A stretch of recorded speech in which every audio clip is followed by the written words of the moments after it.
Okay, thank you, Anand, for the. Back to Indian standard size. Okay. How has your speed dating experience been? Very quickly. Good, bad, ugly. Anybody raise money, got a check? No, I'm just joking. VCs don't give you money that quickly, do they? Yeah. Actually, so Anand is right in a way. You should take all the VCs' ideas and you should take as little of their money as possible. And that's a VC speaking. Take all their money, don't take any of their advice. Okay, so you heard it from the VC first. Incidentally, we forgot to kind of introduce ourselves. Lavin very quickly reminded me. So I'm VC Karthik, so I have VC in my name. Yeah, so imagine me trying to raise money. So he's Lavin Mirchandani, he has a VC in his name, right? And we had Anand Lunya, who's a VC by profession, but that's about all the VCs you're going to see today, unless you're face to face with them in speed dating. Please remember that Smash Up is a very informal event. You can do pretty much anything you like. Like, for example, you have this offline equivalent of the Facebook button, like button, if I may call it that. It's called the squishy. If you like something, just throw the squishy at them or it, as the case might be, right? It's as simple as that. We want to kind of lighten the tone here. You'll notice. I will not mention any names, but a lot of the gentlemen that are coming on stage today would not be caught dead in anything else except of a suit. And you know, they've made a big concession by not wearing those garments to this event. So let's start this off. I'm going to throw the squishy at, now this is difficult because I'm married and there are good looking women in the house. So I'll do the Bombay thing, okay. You asked for it, you got it, okay. That's how it works, I like. No, this can go on forever. No, that's not the idea. That's not the idea. You know, you don't need to return the favor, just soak in the love, okay? But yeah, if you see a guy next to you wearing a suit, take the squishy back because there's no suits at Smash Up. So anyways, moving forward, speaking of suits, we are proud to introduce you to our co-hosts at Smash Up. So Smash Up is being organized by Time Mumbai, but is being co-hosted by 4 individuals who are sort of legends in the startup ecosystem. We've got 2 of them over here, Mahesh Murthy and Vishal Gondal. As you know, all of them. You might have seen them in the swanky posters and memes and icons that we've been sharing across. But today you're going to see them in person, and I think some of them are on the screen. So Mahesh and Vishal, along with Sameer Guglani and Alok Kejriwal, who you'll meet later in the day, have been co-hosting Smash Up, and they're leading a team of smashers, 8 entrepreneurs, 8 startups who would be presenting to you later on in a reality game show, which they have mentored. But before that, we'd like to get their thoughts on why they have signed up as co-hosts at Smash Up and what are their inputs to all the startups over here. So inviting Mahesh and Vishal onto the stage. And I'll do the cliched thing. Normally in an event when they say these people need no introduction, they give a one-line introduction. So Mahesh, of course, is an investor. He runs lots of startups. He writes extensively in business magazines. Very savvy investor. And Vishal is the fun gaming guy. Anybody who's heard of Indiagames, he's the man behind Indiagames. That's the one-line introduction. Over to you, Vishal and Mahesh. Okay. You can pass it from the audience. Yeah, we take the right. Thanks. Sure. VCs by the startups. This is Vishal, who has dreamt for a long time of becoming a VC. He's getting there. So he's going to insult us as much as he can while he can. In 2 years, he's going to be wearing that suit. No way.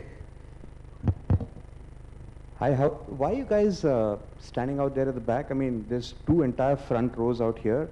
I promise you, Vishal and I have both bathed today.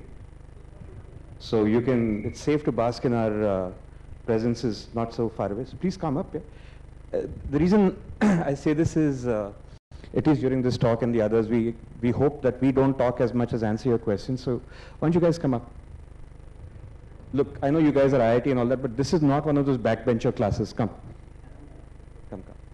And while talking of IIT, Mahesh and I were discussing that it is such a dichotomy that this amazing startup event is happening in a place which was funded largely for creating bankers for Goldman Sachs, right? Yeah, in fact, we're in Victor Menezes Hall, and that guy was a banker at Citibank. I mean, this is not what IIT was there for. I hope that, 5 years from now, we come to a place which is a hall funded by an entrepreneur. But till then, all the employees in banks. I mean, the standard thing has been computer science at IIT followed by marketing at IIM, and you become a banker, right? That's a logical career procession. Hopefully, we'll be able to change a few of your minds to, given especially that a lot of these companies, Goldman, etc., are kind of sort of slightly struggling right now, that, if we're able to persuade you that, 4 years of cycling followed by 2 years of running does not make you a good pilot, which is the standard Indian education system. Be IIT karo, IIM karo, fir bank mein jao, right? I think there are better things to do. It's good to come back here. I first came on the campus in '99, and I was part with Praveen Gandhi, who's out here, my partner in Seedfund, where we kind of helped do the first Eureka business plan competition. So it's good to come back 13 years later, if I can get my maths right, and see that a lot more has changed. Then when we talked about entrepreneurship, we get a crowd of 40, 50 people, and now it's awesome to see there's a few 300 people. But Mahesh, I mean, I think the reality is, I think 5 to 10 years later, or maybe a little later than that, what is actually going to happen is we are going to have a startup incubator the size of IIT, and we'll have a little hall which we'll rent out to, these techies who want to do some learning, etc. So I think that's the spirit of this event, and I think a little hall we'll that's rent what out we to want to Citibank do. and to Goldman Sachs, right? Yeah. Yeah. Where's the ball, Ben? Come on, throw some. Sorry, I can't catch that. Nishana chuk gaya. All right. I think one of the things Vishal and I wanted to talk about, and we were, first of all, we'll probably talk for 10. Somebody up there doesn't like us. Huh? That's a feature. It's not a bug, it's a feature. I think we'd spend 5-10 minutes talking, and the really interesting thing, at least from our point of view, because it takes a load off us, is that we'll answer questions, so please keep a lot of questions ready. Essentially, one of the things I really want to talk about is, again, maybe something that will probably, it sounds odd coming from an investor like me, and Vishal's also an investor these days, and it's really this, that you don't need us to start a company. For too long, our educational institutions have been places where we've gone to find somebody else to support us. Yeah, I'm smart, give me money. Yeah, I'm smart, hire me. Now it's, yeah, I'm smart, give me funding. I do want to, point out a few things that if you go through in your mind the list of people that you admire as entrepreneurs, whether it's Narayan Murthy at Infosys, or whether it's Premji at Wipro, or whether it's Ambani, or whether it is Branson, or whether it's Gates, or whether it's Jobs, what you will find is none of these guys took venture capital to start.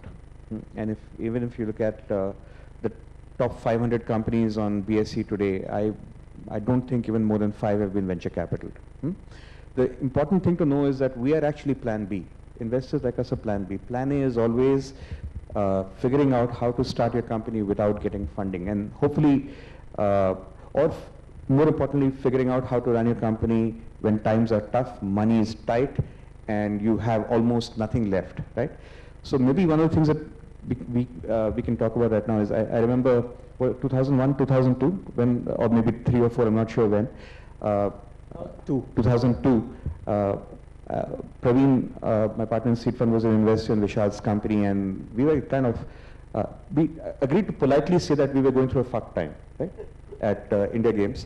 And so I basically worked with Vishal for 6 months or something.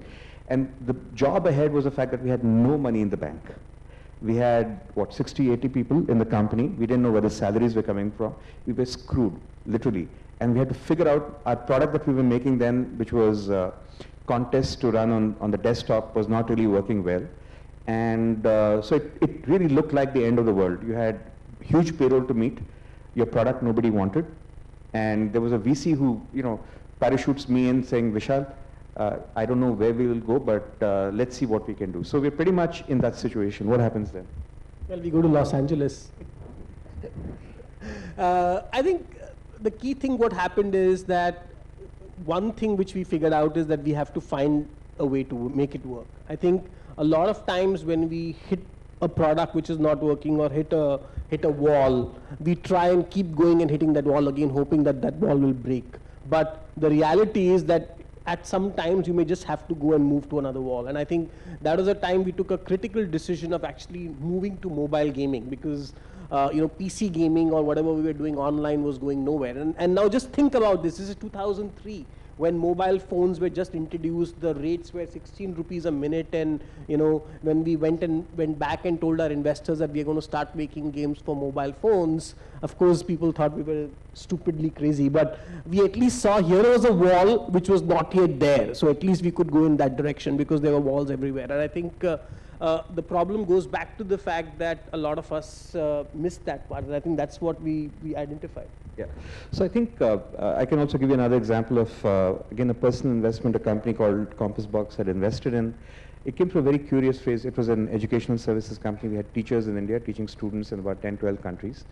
A really interesting situation where after running the company for about 16 months, I was stupid as an investor. This was not a seed fund investment, but my personal passion fund investment.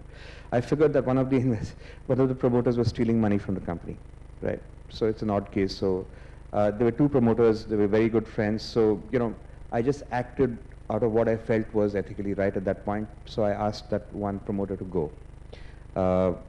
I didn't contend with what the fallout was. The fallout was the other promoter suddenly felt very nervous, saying, "Ye isko nikal sakta hai, to mere ko bhi nikal sakta hai." He also went. So it was a strange situation where I was left as an investor, as a minority investor, holding a company where I had to make payroll. We had zero revenues. Both my promoters had gone away.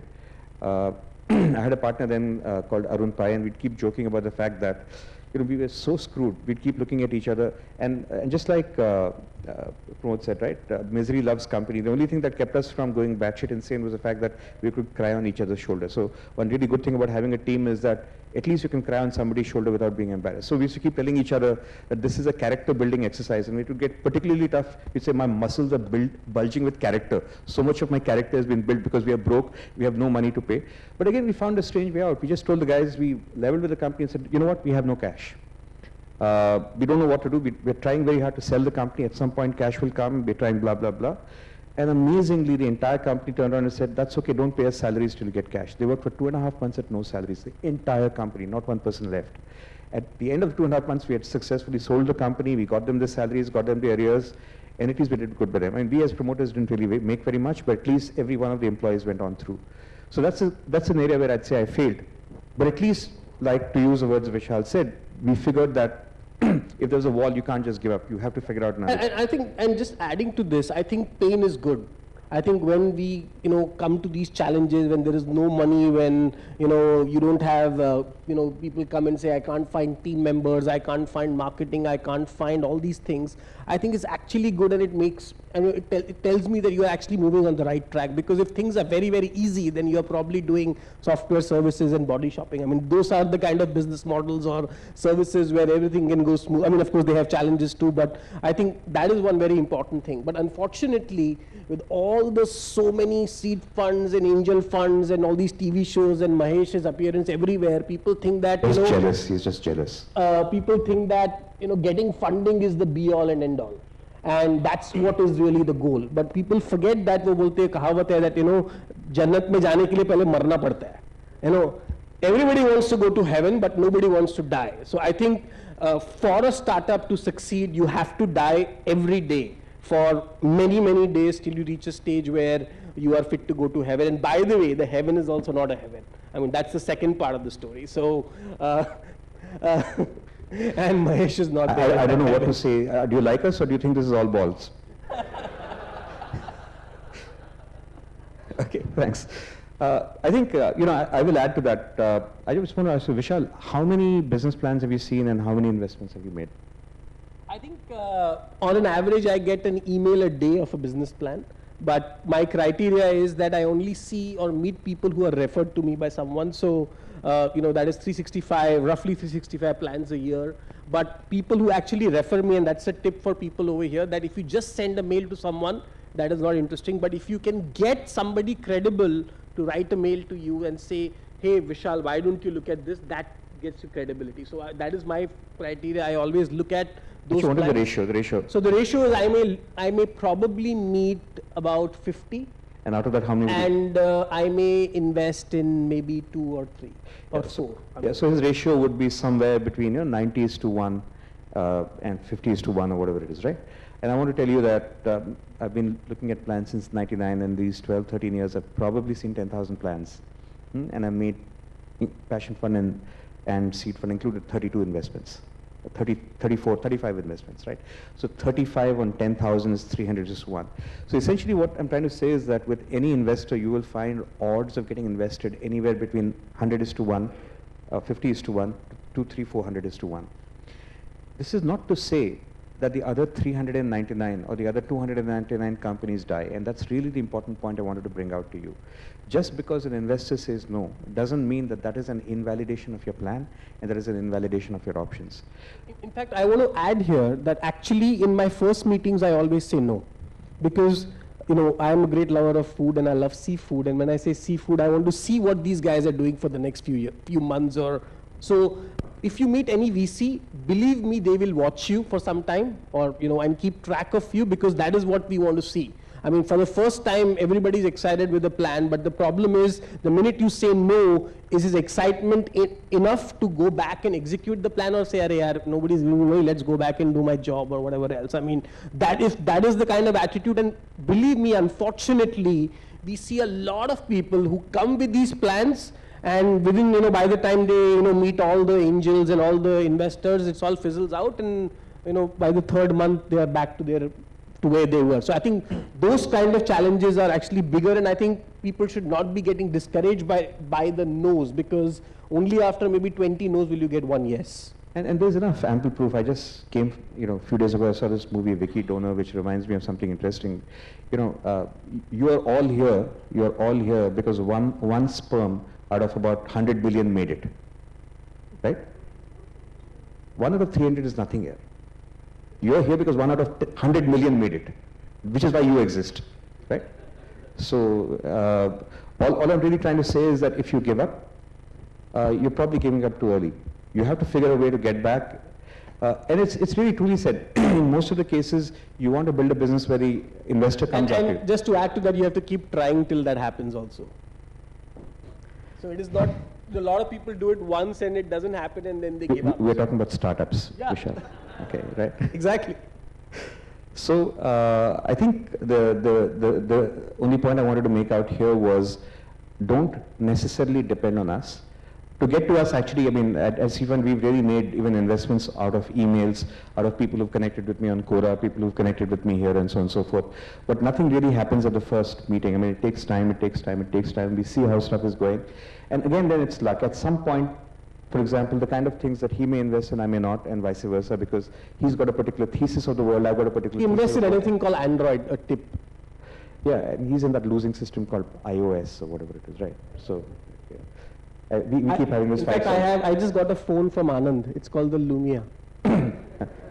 it's called Lumia. That's excellent. Actually, that's a nice one. And I just wanted to say that we've all been entrepreneurs. We've all gone through really crappy times. We still go through crappy times when a check doesn't come through and your most valued person leaves. The only thing I wanted to end at least this point, and we could probably get into Q&A, is just a personal thing. My own personal story was that when I was in my 20s, I started working when I was 17, 18 years old, and I was really one of those really, I was very much what you'd call an asshole in those days. I mean, people... No documentary evidence of any of what he's saying. Right. I was incredibly focused on and ambitious. I was working in those days, and I said to myself, I want to be a creative director. I was in advertising then by the time I'm 30, and I want to make $1 million by the time I'm 30, right? So I worked like a dog. I forgot friends, family, pretty much everything stayed by the side. I worked extraordinarily hard. And on my 30th birthday, pretty much I figured that, I'd been there. I'd gotten there, whatever I wanted. And the day after my birthday, I looked at myself and said, what's happened? I've got all this life left and I've got nothing to do. At which point I actually changed my life around and said that I was leading, I was working for 12 years before that. A lot of that was horrible time. I treated everybody around me really badly, simply because I was focused on this ridiculous ambition. And after that, I pretty much changed my mind around and said, look, money comes, money goes. It's not going to be so much about money. What I'm going to do is really have a good time, enjoy myself,